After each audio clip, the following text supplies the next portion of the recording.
You're listening to the Dockmaster Mike radio show, simultaneously cast on the Dockmaster Mike Music Podcast, and my guest is Dave Raynor. He is a multi-instrumentalist, a Grammy Award winner, and is probably best known for being the music director of Deniece Williams. His 1981 album, Rain or Shine, was featured in the 2024 Music Box production, Yacht Rock, a documentary. Let's welcome aboard Dave Raynor. Thank you, sir. So let's start off by talking about your past and growing up in Washington State. My mom and dad met over in Germany during the war, and she was a Brit, and they came over here, and my dad went to the UW in Seattle on the GI Bill, and I came about during that time, but after he graduated, we moved down to the Portland, Oregon area. He got a job that didn't pan out, so we went across the river to a little small mill town called Camas, Washington. It's right on the Columbia River. It's a small mill town. Well, it was a small mill town, but the only claim to fame out of Camas is Jimmy Rogers, the Honeycomb Jimmy Rogers. I went to high school there, graduated, and I moved to Seattle. So that's where all the music stuff started. Gosh, Jimmy Rogers. There's a song called Black Velvet where they mention Jimmy Rogers. Yeah. I had a chance to meet Jimmy and go have lunch with him not 6-7 months before he passed. He was down in Palm Springs. Yeah. Not far from where you grew up. He was near Colton. Hey, I'm from Colton. Yeah, man. I do my research. A lot of people don't know that. And Colton is probably most famous, especially with music, probably for Jimmy Webb and Jim Messina. Yeah, I've driven through Colton countless times. My condolences. Yeah, I carved all the writing and the studios and ironically the making of my album Rain or Shine all happened up in that area. So going back to that time, 1981, mind you, I'm just now thinking back in my mind. So Mount St. Helens had already happened. What was it like back at that time due to that event? And did any of that play into your psyche, sort of? You mean the blowing up of Mount St. Helens? Yes. Well, it was weird. I had just bought a house up in Seattle, and I had this job at the recording studio that I did my album at. It was this little house out in a north suburb of Seattle called Northgate, and I was painting the house white. Well, kind of a cream white. And all of a sudden, I'm painting the house, and I got the TV on, and I look at the TV, and I see that Mount St. Helens is blown. So I'm going, oh, crap. The soot's going to come and get all over the house and the paint. Well, it went the other way. It went towards Yakima, Wenatchee, which is eastern Washington. So it really didn't affect people in the Seattle area, not even the Portland area. Ironically, you would have thought it would have destroyed Camas, but it didn't. The real kicker for me with the blowing of Mount St. Helens was when I was 12 years old, I used to go to Boy Scout camp on the banks of Spirit Lake. We used to hike around 6 miles to a Boy Scout camp back there. It was all log cabins, and it had this huge kind of a Grange Hall thing, and we spent a lot of time there. So when St. Helens blew, that just evaporated. Right. Changed the whole landscape of that area. Oh, man, to this very day. I was asking that about your album just because it was a major event, and I know some people that lived in the area around that time, especially Olympia, Tumwater, Tacoma, they all have vivid memories. And I just, for some reason, was connecting 1980 to 1981 around the time when you were doing your recording on your album Rain or Shine. The evolution of that album was just about as strange as life itself. The name of the album came because my father worked at Crown Zellerback in Camas, and he used to wear a hard hat. He wore a hat that said, Rain or Shine, Safety Pays.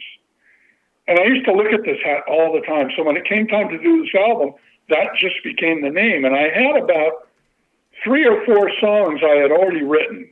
2 were done, 2 were not. So I had to write these other tunes. Well, one of the tunes I wrote became the title cut of the album, Rain or Shine. And then I wrote some other tunes that my wife at the time and I were having our first child, and he was very premature, and he was in the ICU at the University of Washington. And, you know, when your kid's in the ICU, there's no such thing as visiting hours. So I used to go up there 2, 3 in the morning and just sit there. And there were all these other little kids around had encephalitis and other ungodly things going wrong with them. And I sat in that room and I needed another song for the album to finish it up.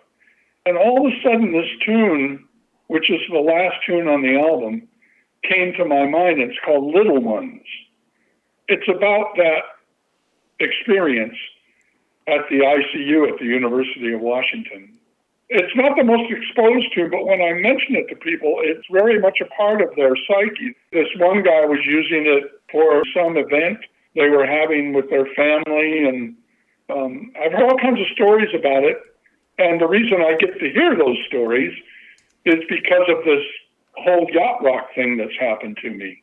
I communicate with people on a daily basis, from Japan to London to Italy to you name it.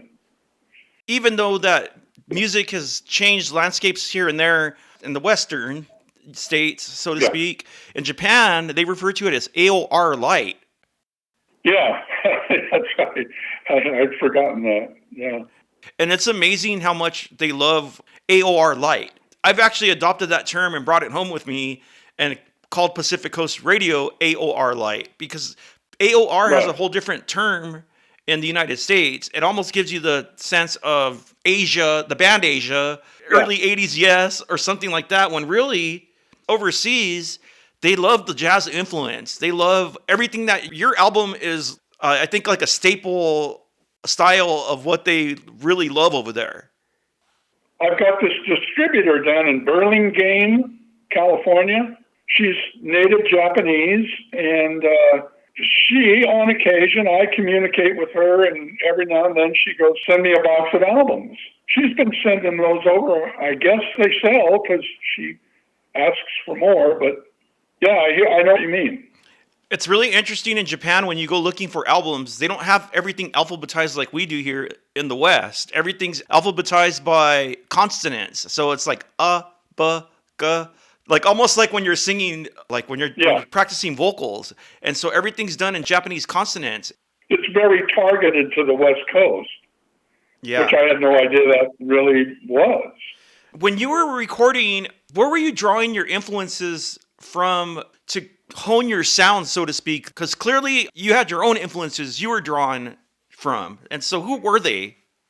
Well, I was offered this album deal by the owner of the studio through a record company called First American Records in Seattle, owned by the late Jerry Denon.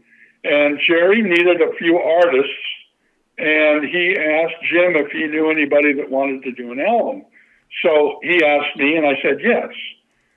I was working there. I had access to the studio. So the influence to get the album done was more out of necessity than it was anything. But the tunes I had and the direction that I had, I would say probably came more from a group that I ran into when I first moved to Seattle called Gabriel. And Gabriel was this progressive rock band. I mean, they did all this stuff like Jerry Hahn Brotherhood that nobody had ever heard of. And I had seen them in concert before I left Portland. So here I walk into this club. I was playing down the street, about 2 blocks down the street, and go into this club called the Walrus. And there's this group, Gabriel. Well, they became my friends forever to this day. I love those guys, and they did an album, and I had never been exposed to the studio, so they let me in the studio to experience the recording of their album on ABC Dunhill. And there was some incredible talent in that band, and the writing, and it just hit me between the eyes. I eventually became an understudy for them. My writing was focused on things that they did, but I still wanted to be true to myself. I had a very specific thing that I liked. When I moved away from Camas, my goal was to become the white guitar player in a James Brown black band, which I did for a while. But as an artist, I tended to be a little more in the Gabriel type Caucasian white vein, which surprised me because I thought if I ever had an opportunity, I would be more of a soul-based Hall & Oatesy kind of a thing, even more so than that. But in the end, I just kind of had to let it happen because I was so overwhelmed to get it done. And I had access to the studio. I had the keys to it. So anytime an idea came up or inspiration came up, I could just run up to the studio and throw on some 2-inch tape and get down what I got down and finish it later. So that's kind of the short of the long of it. A lot of this great music was coming out during that time. And to me, I hear a lot of differences. Some people put it all under the same umbrella, like, oh, well, his voice sounds like Michael McDonald or whatever it is. But to me, your first album was very polished. Wow. That's surprising to hear because if you could have seen me doing it, you would not have said that. It was sort of controlled mayhem. When I listened to the mixes, for as young as an engineer as I was, because I had no budget. I mean, I had a little budget, but I used all that to pay players with. For as young as I was as an engineer, I think I hit the bullseye pretty good. And I appreciate you saying what you said about it, because I guess that's what I would wish it turned out like. I guess it did. I don't know. It absolutely did. And so going about finding your studio personnel, did they automatically get what you were going for, or were they more rock musicians that you happened to just form into what you needed? They knew exactly what I was going for. I was going for what they did. That's why I hired them. I always considered myself the understudy of Gabriel, and I had known them for a good 5-6 years by the time I did that album, or more.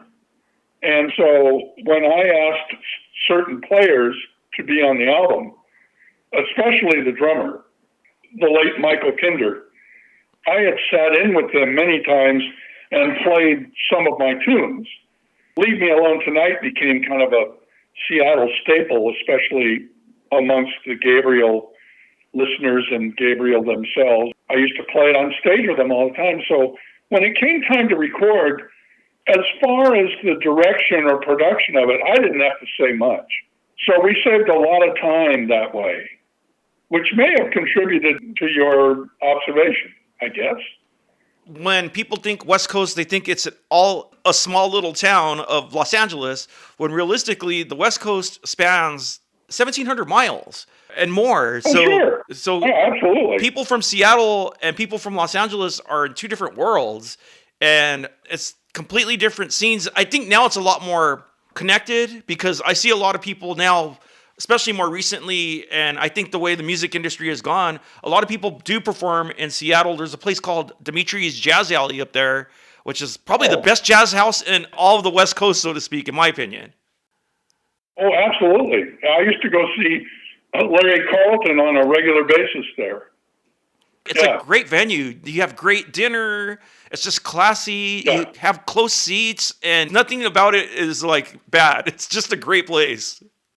And it has, by the grace of God, maintained its integrity throughout the years, where a lot of other clubs have gone under.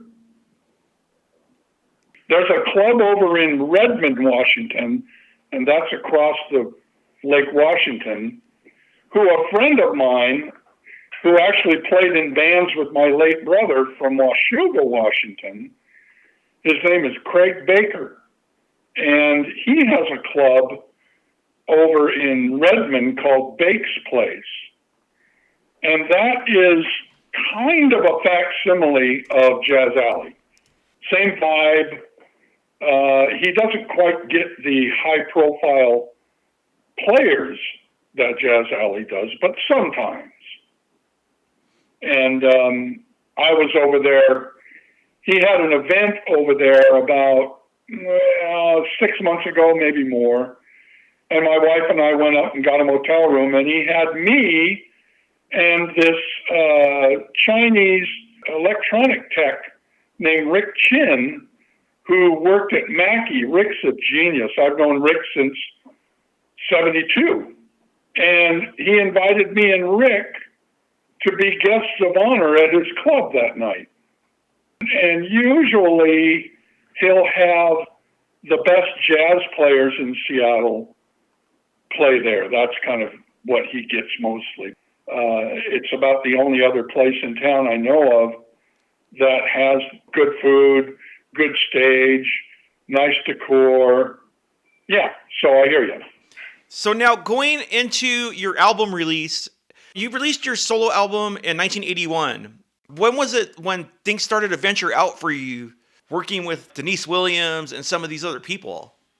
I was working at the same studio I did the album at, but we had remodeled it quite a bit. And when I did my album, it was called The Music Source. It was owned by this guy named Jim Wolf, who I still communicate with today. But at the time I did my album, there were only two 24-track studios in Seattle. There was The Music Source and then K. Smith Studios downtown on 4th Avenue, which was owned by Danny Kaye and Lester Smith. K. Smith was definitely, at the time, state-of-the-art. They had brand new API boards and brand new 3M 24 tracks. And that stuff all started happening around 1985. And I got asked to produce an album for at the time, Christian artist named Michael Peterson. And Michael Peterson went on to be a big country star and almost became as big as Travis Tritt. As a matter of fact, Travis Tritt produced his album. And his producer, a Brad Westering, wound up marrying Deniece Williams. Well, he brought Deniece up to the Music Source one day, and I was so nervous I almost couldn't breathe. But I got to know Deniece, and she was getting ready to do a tour to play this huge venue about 100 miles north of London in a town called Northampton, a gospel Christian event called the Greenbelt. And she and Brad asked me would I play guitar. Well, what am I going to say? So I wound up getting this gig to go play this venue with Deniece, and I got a chance to hire one of my best friend keyboard players who was also on my album and was on many other things with me. He passed away a couple years ago, Gary Verrill. Well, Gary and I flew down to L.A. and were put up at a nice motel on Ventura Boulevard to rehearse at a place called Leeds in Burbank. And we rehearsed at Leeds, and Michael McDonald was down the hall, and he would come in our room and talk to us, and he knew Deniece. So we had that, and I'd sit out by the candy machine with Michael, and we'd just talk about anything and drink pop and have some candy. So as I started traveling with Deniece, I would always carry cassettes of stuff I was working on, and I presented this tune to her, and her and Brad wanted to do it. And it was a gospel-based tune, and she was getting ready to do her last album on Columbia Records in London with a producer named Steve Levine. So I was getting ready to come home, and she and Brad were going to stay behind and do this album. Well, Steve Levine didn't want to do a gospel tune, or that's what I was told. So Deniece and Brad said, fine, we'll just go back to LA and get it done. So he said, no, wait. So he did it. Well, that tune wound up winning Deniece a Grammy Award for Best Female Vocal on a gospel tune in 1987 or 8. I forget I think it was 87 at the Grammys in New York. And then I don't know if you've ever heard of another group called the Imperials. Yes, absolutely. Yeah, I got to know Armin Morales, who has unfortunately left us too. But I got to know Armin really well, and I gave him a tape, and they did 2 tunes that I wrote. One I wrote with Michael Peterson and my other writing partner, Kenny Lamar. They did a cover version of I Believe in You that Deniece did, and then they did another tune that nobody had ever done called Taking Your Love for Granted. And that tune, I think it was about 1993 or 4, Taking Your Love for Granted was #1 for 8 weeks on the gospel charts. So I had a nice run, more success than I really ever was prepared for at that time. Going back to your parents, and I'll go back to Deniece Williams in a moment. So your dad worked at a mill, right? Was it like a lumber mill? It was a paper mill called Crown Zellerbach. Okay. Huge mill. One of the biggest on the West Coast.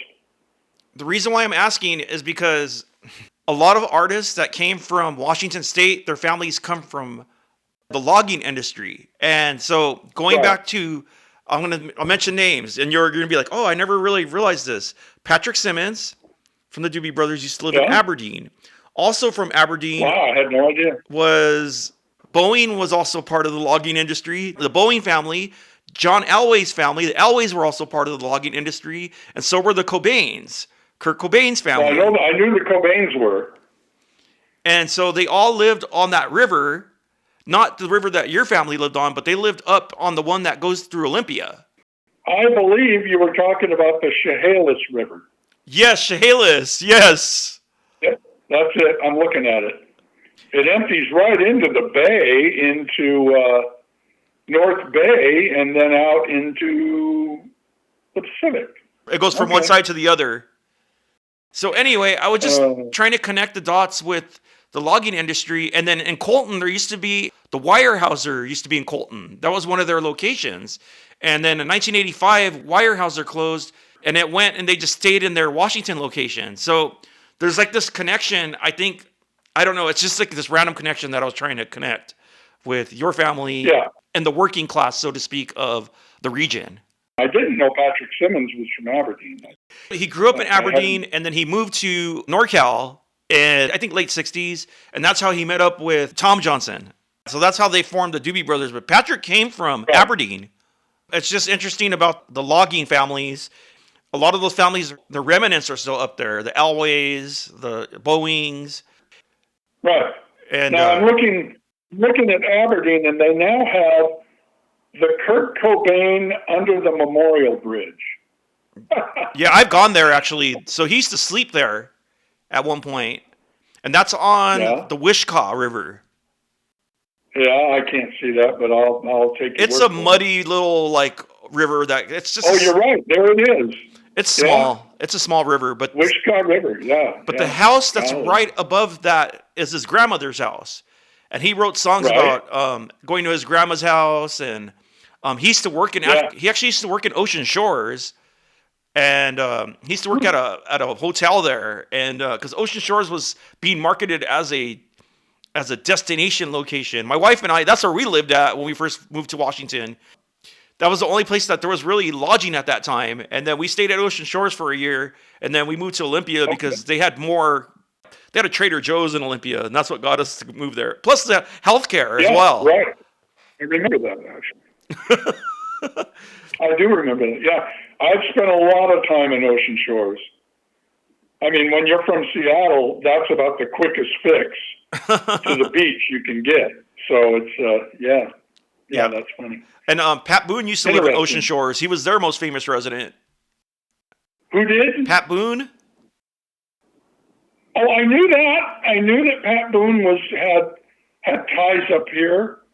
I think a lot of those guys, I think you would be surprised at how many more of them lived in different places. So interesting. Going back to Deniece Williams, did you ever run into, and I'm just throwing this name out there because this is where she got her start, but did you ever run into Stevie Wonder or anybody like him? I didn't run into Stevie Wonder, but I did run into George Duke. Now, and the reason I ran into George Duke is I was invited to Deniece's wedding at her home. It was in a community called Hidden Valley. Brad and Deniece had their wedding there at her house. This was only about 2 weeks before we were going to head to London to do our second show at this venue. And the second show was all British musicians. She had kind of dubbed me her music director, and I was the only American going, so I didn't really have to rehearse before the show. I rehearsed a little with them when we got there. Anyway, her wedding, here's little old Dave Raynor from Seattle, Washington, and all of a sudden I'm standing in a food line with Marilyn McCoo and Billy Davis, exchanging pleasantries with them, and I got to meet George Duke and sit and talk with him, and got to meet Philip Bailey and all these people that to her were normal, but to me I was in some kind of fantasy land. But now the closest I got to Stevie Wonder was, you ever heard of Raymond Pounds? Yes. I went through customs with Raymond, and the custom officer said, "What's your name?" And he goes, "Raymond Pounds." He said, "What do you do?" He goes, "Raymond Pounds drums for a living." I just about fell over. It was so funny the way he did it. But Raymond Pounds was our drummer. So, he was a drummer with Stevie Wonder for quite a while. And our bass player was James Jamerson Jr. So I got to play with those cats, and yeah, it was supercharged. That's for sure. I don't know if you know, but Deniece Williams was brought in to replace Minnie Riperton with Stevie Wonder when she was the background singer, and then she got signed, and Earth, Wind & Fire produced her, at least her first album. My facts might be a little cloudy. You're right. That's I know the story, and that's right on the money. And I'm sure those friendships have all carried over. Again, you mentioned George Duke. He produced Let's Hear It for the Boy, which was one of her biggest hits. It was her biggest hit, yeah. I think Gonna Take a Miracle was pretty close, but from a pop standpoint, Let's Hear It for the Boy was written by Tom Snow. Yeah, George Duke produced that. That event in time made them lifelong friends. That's why he was at her wedding. I was a huge George Duke fan. I could barely shake his hand. I was shaking so bad. And now you're affiliated with all these session cats at this time that are so talked about with yacht rock. And I'm glad that you accept yacht rock, because not all the artists are fond of the term. But the thing is that a lot of this music has caused a resurgence for everyone that's under that umbrella and interest in their music and vinyl. More than you know. It has actually made me known to certain people. I'm so grateful for it. I have no words. I mean, I bow down to how this all happened. When I was sitting on the couch watching that documentary, that yacht rock documentary by Garrett Price. Yes. And all of a sudden, halfway through it, my album comes up as the first example of what is the Doobie Bounce. Yep, exactly. And I just flipped, and I thought, how did this happen? I think it's great that not only is it bringing awareness to you and your music, I mean, think about the hard work you put into that. And now you have a whole new, I don't want to say generation, but it's a new audience that specifically loves the work that you've done and can appreciate it. And the vinyl that you produced. Well, I've repressed that album. I never thought I'd ever do that in a million years. We actually cleaned it up a little bit. I think the repressing is probably as good as the original. The original sounded great. What I did was I took my last album that I had that was unopened and sent it to this mastering lab in New York. And they digitized it and sent me a copy, side A, side B, and I listened and I pointed out some of the clicks and pops I heard, and they went back and took them out and sent me again, and we did that about 2 or 3 times until listening to it with a set of headphones on, front to back, I found it as clean as it was going to get, and I also A-B'd it with the original, and I could not tell. It had the same meat to it. It had the same sheen high end. Because the masters are long gone, I don't know really whose hands they wound up in. The sad truth of it is that there were about 2,000 copies of my album sitting in First American Records warehouse somewhere, and there was this guy that took it over. I forget his name. I could have bought those albums at the time, but I didn't see any need. Nobody wanted them. Nobody cared, so I thought, man, to heck with it. Well, those were thrown away too, so. Oh, no. Kind of sad. And an interesting unrelated note, or maybe it is related, is I was actually present on the Universal lot in 2008 when that big fire occurred. And all those artists that lost their masters, including Michael McDonald, Patti LaBelle. I mean, there's an endless artists that I know. What was really interesting about the lot, and I'm sure you'll understand exactly what I'm talking about, Universal's lot, they didn't have water in the back lot. And that's because Universal is in the county of Los Angeles. And so one of the problems why the fire got so big was the fire hydrants were props for their filming locations. So when the fire was happening and the fire department came to use the fire hydrants and there was no water there. And what happened was they had to backtrack another 10 to 15 minutes to get the fire put out. It took them over a day to put out the actual flames because they went so deep underneath. I think it started around 5 in the morning. And these are details you don't hear. You know how I remember that is between 1986 and 1992, I was an on-staff engineer producer across the street, across the 101, directly across the 101 from Universal Studios on Cahuenga called LA Studios. That was quite a run, that was. And I got to see some stuff, like you said. I got the inside scoop on some things that a lot of people would rather not know. Right. And then if you tell the story, they think that you're crazy because it's not in their like understanding of, hey, this is what's gone on over there, because that's unincorporated area. But that's where you mentioned that specific run of Cahuenga before you start making your way past Barham. That's where all the musicians played. And again, Baked Potato, you have, what's the name of that? There's like a guitar tech shop over there. It was called Valley Arts Music. Yes. And they're the guys that made that Strat type guitar for Larry Carlton. Yes, exactly. And they did Frank Zappa's guitars too. Yeah, they got so well known. I was surprised they went out of business, but they were on the same side of the street that LA Studios was, only quite a ways down. I forget what area you would have called that. Studio City. Yeah, Studio City. There you go. For all the time I was down there, and as close as I was, I never went in. Not once. Well, there wasn't really much to it. It was just a guitar shop, and literally, like, there was the flip counter that would flip up, and then you walk to the back, and they had guitars in there. Okay. But it was mostly like a tech shop, where, like, you go and you take your gear to get the frets inverted, or, you know, get the pickups changed out. It's your vintage Les Paul redone.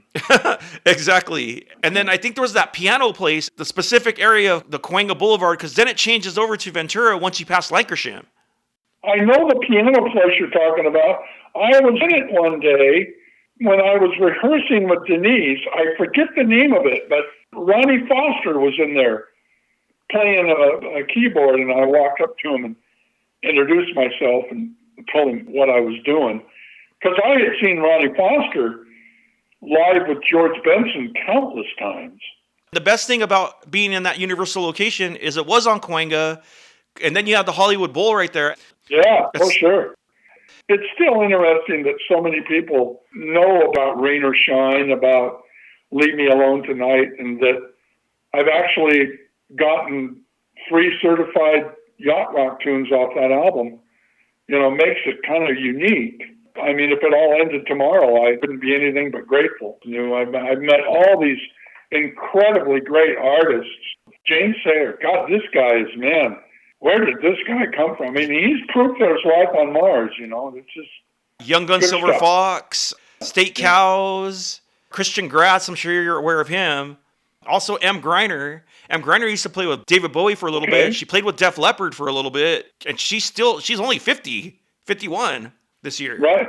Yeah, she's got a little time left. Yeah, us real yacht rockers are on the last leg. But, that's okay. I mean, some people kind of like it. They see us as, the daddy warbucks of the whole thing, I guess. But, everyone respects the veterans. And the thing is that we want to see more concerts. We want more music. I think what people want from yacht rock is more yacht rock. They expect a Dave Raynor album, the next one, to be exactly like Rain or Shine.